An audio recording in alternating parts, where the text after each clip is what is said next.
بسم اللہ الرحمن الرحیم بسم اللہ الرحمن الرحیم الحمد للہ والصلاة علی اہلہا۔ عزیز طلبہ السلام علیکم ورحمۃ اللہ وبرکاتہ۔ امید ہے آپ سب خیریت سے ہوں گے۔ شرح المعول کتاب الصلاۃ آخری فاصل میں نماز جماعت کے احکام بیان ہو رہے ہیں، اور اس درس میں جماعت کے بعض احکام پر روشنی ڈالی جائے گی۔ جماعت کے دوران پیش نماز کے لیے مانع اور مشکل پیش آنے کی صورت کا حکم ذکر ہوگا۔ جماعت کے لیے قد قامت الصلاۃ کہنے کے بعد کلام کرنے کا حکم بیان ہوگا۔ مخالف کے ساتھ جماعت پڑھنے کا حکم اور طریقہ کار بھی بیان ہوگا۔ متعلقہ فروعات اور روایات کا بھی تذکرہ کیا جائے گا۔ سب سے پہلے عبارت کو دیکھتے ہیں۔ فرمایا وَلَوْ عَرَضَ لِلْإِمَامِ مُخْرِجٌ مِنَ الصَّلَاةِ لَا يَخْرُجُ عَنِ الْأَهْلِيَّةِ كَالْحَدَثِ اجتنابهما، وَكَذَا لَوْ تَبَيَّنَ كَوْنُهُ خَارِجًا ابْتِدَاءً لِعَدَمِ الطَّهَارَةِ وَيُمْكِنُ شُمُولُ الْمُخْرِجِ فِي الْعِبَارَةِ لَهُمَا۔ جماعت کے دوران پیش نماز کو مشکل اور مانع پیش آنے کا حکم بیان ہو رہا ہے۔ فرماتے ہیں لو عرض للامام مخرج من الصلاۃ، اگر پیش نماز کے لیے نماز جماعت کے دوران کوئی مانع اور مشکل پیش آ جائے جو اسے نماز سے خارج کر دے، لا یخرج عن الاہلیت، لیکن اہلیت پیش نمازی سے خارج نہ کرے یا وہ خارج نہ ہو، ایسی مشکل پیش آئے کہ نماز سے خارج ہو جائے لیکن اہلیت جماعت سے خارج نہ ہو۔ کل حدث، جیسے اس کی طہارت ختم ہو جائے اور اس کی حالت حدث طاری ہو جائے،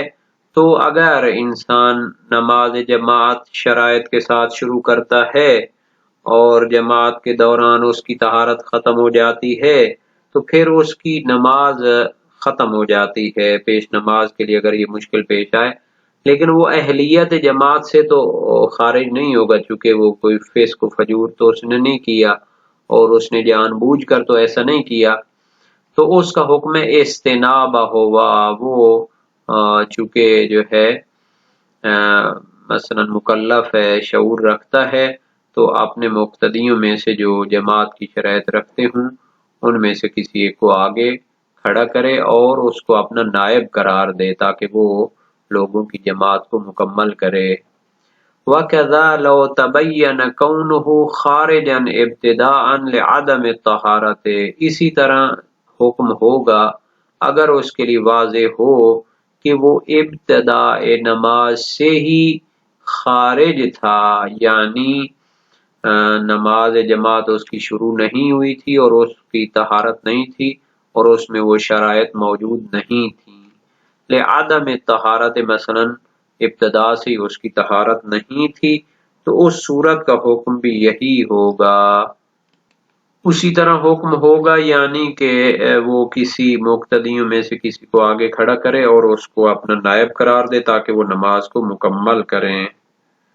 تو پہلی صورت کیا تھی کہ جب ابتدا میں تو اس کا وضو تھا اور اس کی شرائط تھیں لیکن درمیان میں کوئی مانع پیش آ گیا تو وہ اپنا نائب بنا لے۔ مانع کیسا ہو سکتا ہے؟ مثلا حدث سرزد ہو سکتا ہے یا مرض ایسا آ جائے کہ جس کی بدولت وہ نماز کو آخر تک نہ پہنچا سکتا ہو۔ وَيُمْكِنُ شُمُولُ الْمُخْرِجِ فِي الْعِبَارَةِ لَهُمَا، شہید ثانی فرماتے ہیں ممکن ہے کہ وہ جو مخرج کا لفظ شہید اول نے اپنی عبارت میں پیش کیا تھا اس کو ہم شامل سمجھیں ان دو صورتوں کو، یعنی وضو کے ساتھ نماز شروع کی تھی اور بعد میں نماز کے دوران کوئی مشکل پیش آ گئی اور اس کا وضو ختم ہو گیا اور وہ نماز کو آخر تک نہیں پہنچا سکتا، تو اس کو تو مخرج قرار دیا ہے۔ لیکن پہلے ہم نے کیا کیا تھا کہ اگر ابتدا سے اس کا وضو نہ ہو تو اس کا بھی وہی حکم ہے، یعنی اس کے ساتھ ملحق کیا تھا، لیکن اب فرماتے ہیں ممکن ہے کہ کلمہ مخرج جو عبارت میں آیا ہے وہ دونوں صورتوں کو شامل ہو، یعنی جب اس نے نماز وضو کے ساتھ شروع کی تھی، بعد میں اس کی طہارت ٹوٹ گئی، اس کو بھی شامل ہو، اور اگر اس نے نماز کو کیا ہے یہ گمان کرتے ہوئے کہ اس کا وضو ہے، شروع کیا تھا لیکن درمیان میں معلوم ہو کہ اس کا تو جناب علی وضو ہی نہیں تھا، تو جتنی نماز وہ پڑھا چکا ہے، چونکہ وہ اس گمان کے ساتھ پڑھا چکا ہے کہ اس کا وضو ہے، تو وہ نماز ٹھیک ہوگی۔ ابھی وہ جب اس کو علم ہوتا ہے کہ میری تو جناب علی وضو ہی نہیں تھا، تو اس وقت سے وہ کیا ہوگا، نماز جماعت سے خارج ہوگا۔ تو یہ مخرج اس کو بھی شامل ہے جو بغیر وضو کے نماز پڑھا رہا تھا لیکن اس کو پتہ نہیں تھا، تو اسی وقت سے وہ نماز سے خارج ہوگا جب اس کو معلوم ہوگا کہ اس کا وضو نہیں تھا۔ تو دونوں صورتوں کو جناب شہید اول کی عبارت شامل ہے۔ دونوں صورتوں کا حکم یہی ہے کہ وہ جس وقت اس کو پتہ چلے کہ اس کی جو ہے نماز مثلا آگے ٹھیک نہیں ہو سکتی، تو پھر وہ کسی کو نائب بنا کے خود جا سکتا ہے۔ ایک اور حکم، وَيُكْرَهُ الْكَلَامُ لِلْمَأْمُومِ وَالْإِمَامِ بَعْدَ قَوْلِ الْمُؤَذِّنِ قَدْ قَامَتِ الصَّلَاةُ لِمَا رُوِيَ أَنَّهُمْ بَعْدَهَا كَالْمُصَلِّينَ۔ جب مؤذن قد قامت الصلاۃ کہہ دے تو جماعت میں جو شرکاء ہیں امام و مأموم، ان کے لیے بات چیت کرنا مکروہ ہو جاتا ہے۔ مکروہ ہے بات چیت کرنا مأموم اور مقتدی کے لیے بھی اور امام جماعت کے لیے بھی، جب اذان دینے والا یہ کہہ دے قد قامت الصلاۃ، یعنی اقامت یہاں تک پہنچ جائے تو پھر اس کے بعد باتیں نہ کریں۔ لما روی انہم، چونکہ روایت میں آیا ہے کہ قد قامت الصلاۃ کہنے کے بعد جو لوگ جماعت میں شریک ہیں وہ نماز گزاروں کی طرح ہوتے ہیں، پس آپ جو ہے نا نماز شروع کرنے کی تیاری کریں اور دنیاوی باتیں نہ کریں۔ والمصلی خلف من لا یقتدی بہ لکونہ مخالفا یؤذن لنفسہ ویقیم، جو شخص اس کے پیچھے نماز جماعت پڑھتا ہے جس کی اقتداء نہیں کی جاتی، مثلا وہ نظریاتی طور پر مخالف ہے، یؤذن لنفسہ ویقیم، وہ اپنے لیے اذان بھی کہے گا اور اقامت بھی کہے گا، ان لم یکن وقع منہما ما یجزئ عن فعلہ، اگر اذان اور اقامت میں سے واقع نہ ہوئی ہو ایسی کہ یجزئ عن فعلہ، جو ان کو دوبارہ انجام دینے سے کافی ہو۔ مثال کے طور پر اگر اس شہر میں شیعہ مؤذن نے اونچی آواز سے اذان کہی ہو تو اور اس نے بھی سنی ہو تو پھر دوبارہ اس کو اذان کہنے کی ضرورت نہیں، وہی اذان کافی ہوگی۔ تو یہ اس کی طرف اشارہ، کل اذان للبلد اذا سمعہ او مطلقا، جب شہر میں اذان کہی گئی ہو جب اس نے اس کو سنا ہو، اور مطلقاً ہر اذان جو دی گئی ہو وہی کافی ہے۔ احتمال ہے کہ مراد وہ سننے کے مقابلے میں ہو، چاہے وہ اذان سنے یا نہ سنے، چونکہ اصل جو ہے اذان میں وہ وقت کا اعلان ہوتا ہے، یہ اعلان جو ہے شہر کی اذان سے ہو جاتا ہے اگرچہ اس کو نہ سنے، اور اس کی گواہ وہ مسئلہ ہے کہ جو بحث اذان و اقامت میں گزرا کہ اگر جماعت دوم مسجد میں وارد ہو اور پہلی جماعت کو دیکھیں کہ ابھی وہ جدا نہیں ہوئے، تو پھر اس دوسری جماعت والوں کے لیے ہے کہ جماعت اول کی اذان و اقامت پر اکتفا کریں اور اپنے لیے اذان و اقامت نہ کہیں، تو اس میں لازم نہیں ہے کہ یہ جماعت دوم اذان جماعت اول کو سنے یا نہ سنے۔ فَإِن تَعَذَّرَ الْأَذَانُ لِخَوْفِ فَوْتِ وَاجِبِ الْقِرَاءَةِ اقْتَصَرَ عَلَى قَوْلِهِ قَدْ قَامَتِ الصَّلَاةُ مَرَّتَيْنِ إِلَى آخِرِ الْإِقَامَةِ، اور اگر اذان کہنا مشکل ہو، چونکہ خوف ہے کہ اس کی واجب قرات جو ہے وہ رہ جائے گی۔ اگر وہ اذان و اقامت کہتا رہتا ہے تو پھر اس سے اس کی واجب قرات رہ جاتی ہے، تو پھر اقتصر علی قولہ قد قامت الصلاۃ مرتين الی آخر الاقامت، تو وہ اقامت کے آخری جملے کہنے پر اکتفا کرے، تو مرتبہ قد قامت الصلاۃ اور اللہ اکبر لا الہ الا اللہ، ثم يدخل في الصلاۃ منفردا بصورت الاقتداء، اور پھر نماز میں داخل ہو جائے فرادہ طور پر، لیکن اقتداء کی صورت میں وہ پڑھے، یعنی اس کے ساتھ ساتھ چلے۔ یہ جو مسئلہ گزرا ہے کہ اگر امام جماعت کے لیے نماز کے دوران کوئی مانع پیش آ جاتا ہے تو وہ اپنا نائب بنائے، تو روایات اس پر دلالت کرتی ہیں۔ صحیح علی بن جعفر عریضی امام کاظم علیہ السلام سے روایت کرتے ہیں، ان امام احدث فانصرف ولم یقدم احدا ما حال القوم، تو یہ روایت تو وسائل الشیعہ باب 72 میں موجود ہے، ابواب نماز جماعت میں، تو اس سے ظاہر ہوتا ہے کہ وہ امام جماعت ہی نائب بنائے گا۔ اور اسی طرح مرسلہ ہے امیر المومنین علیہ السلام سے، ما کان من امام تقدم فی الصلاة وهو جنب ناسیا او احدث او رعف رعافا او اذن فی باطنہ فلیجعل ثوبہ علی انفہ ثم لینصرف فلیأخذ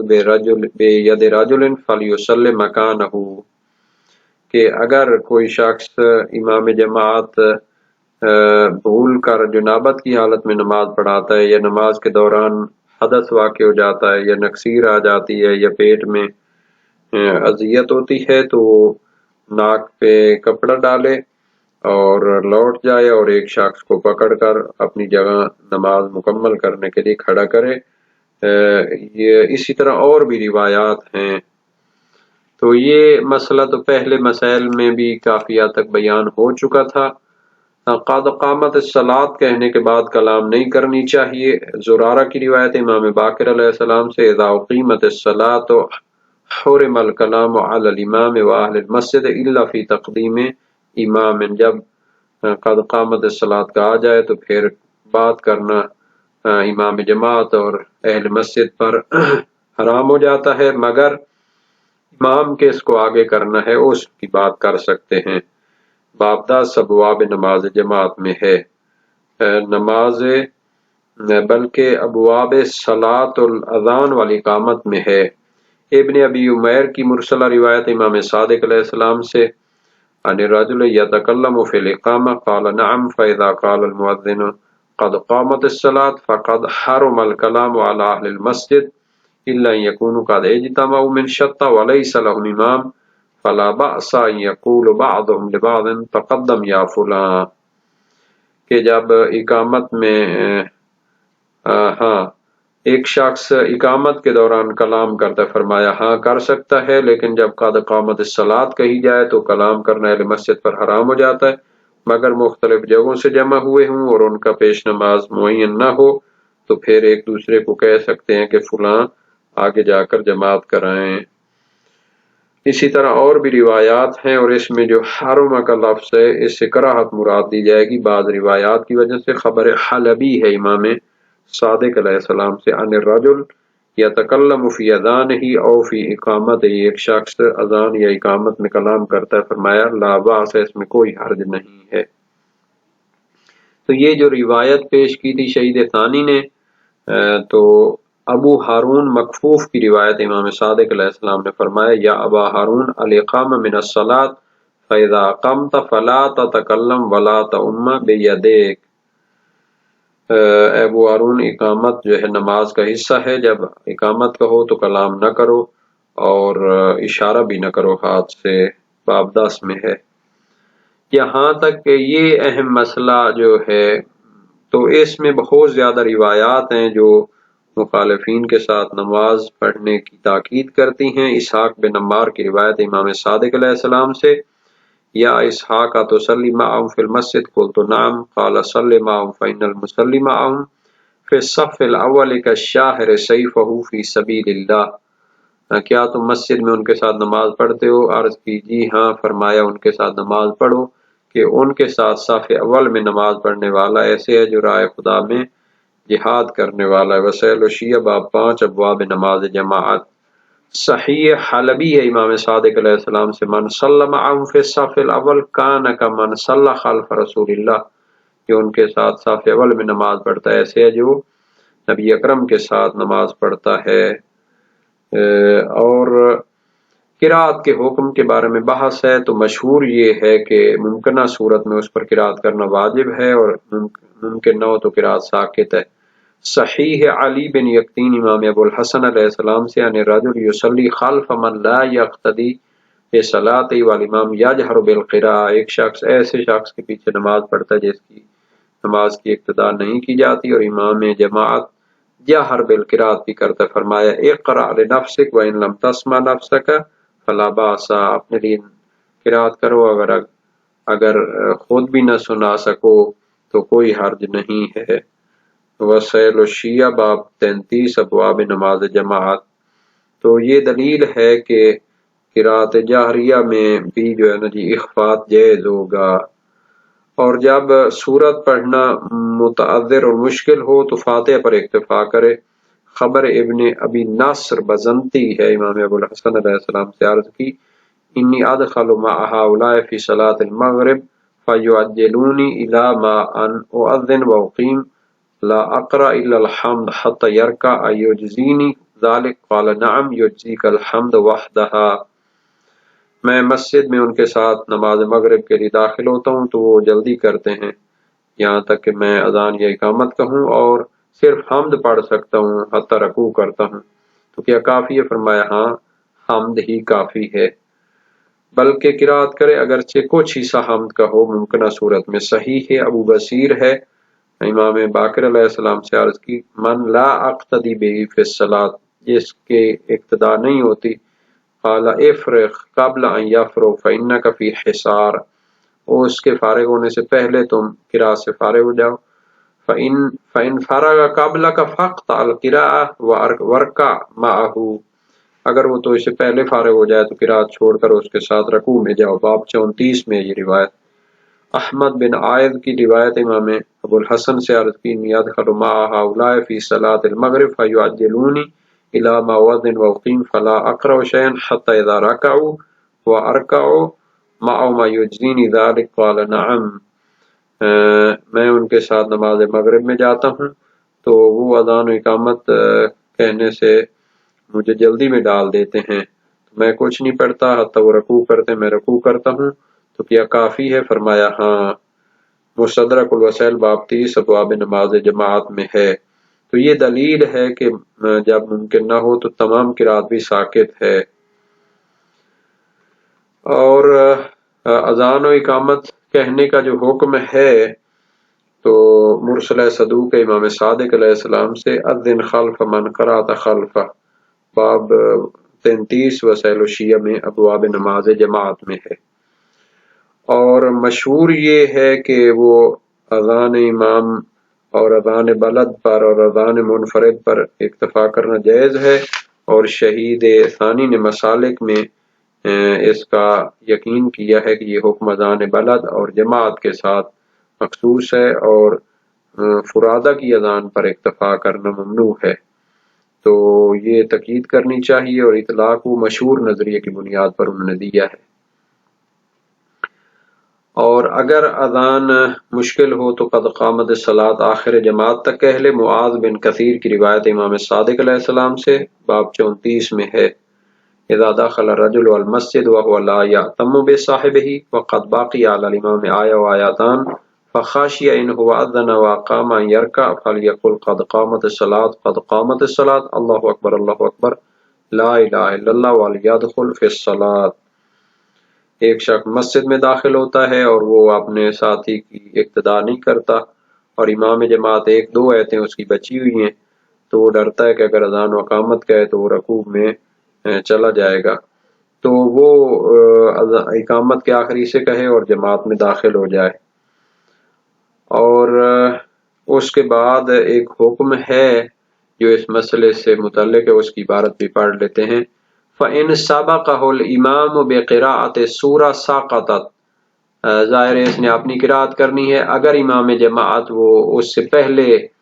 قرات کر لیتا ہے سورت کی تو وہ ساقط ہو جائے گی۔ وَإِنْ سَبَقَهُ بِالْفَاتِحَةِ أَوْ بَعْضِهَا قَرَأَ إِلَى حَدِّ الرَّاكِعِ وَسَقَطَ عَنْهُ مَا بَقِي، اور اگر فاتحہ اور اس کے کچھ حصے سے وہ پہلے مکمل کر لیتا ہے تو وہ اس کو پڑھے گا یہاں تک کہ وہ اس کے ساتھ رکوع میں بھی شامل ہو جائے گا، اور باقی حصہ سورہ حمد کا بھی اس سے ساقط ہو جائے گا۔ وَإِنْ سَبَقَ الْإِمَامَ سَبَّحَ اللَّهَ اسْتِحْبَابًا إِلَى أَنْ يَرْكَعَ، اور اگر امام جماعت سے پہلے وہ اپنی قرات مکمل کر لے تو امام کے رکوع میں جانے تک وہ تسبیح کرتا رہے استحبابًا۔ فَإِذَا فَعَلَ ذَلِكَ غُفِرَ لَهُ بِعَدَدِ مَنْ خَالَفَهُ وَخَرَجَ بِحَسَنَاتِهِمْ وَرُوِيَ ذَلِكَ عَنِ الصَّادِقِ علیہ السلام، اگر وہ اس طرح جماعت میں شریک ہوتا ہے تو اللہ تعالی اس کو بخش دے گا، اس کو بخش دیا جائے گا جتنے لوگ مخالفین کی تعداد تھی اور ان کی نیکیوں کے ساتھ وہ خارج ہوگا۔ یہ حدیث امام صادق علیہ السلام سے منقول ہے۔ تو یہ خبر ارجانی ہے امام صادق علیہ السلام سے، اسی طرح خبر نشید بن صالح بھی ہے، اور بھی روایات ہیں۔ باب ششم ابواب نماز جماعت میں یہ موجود ہیں، اور باقی بھی روایات انہی ابواب میں پائی جاتی ہیں۔ تو یہ تھے جماعت کے کچھ احکام۔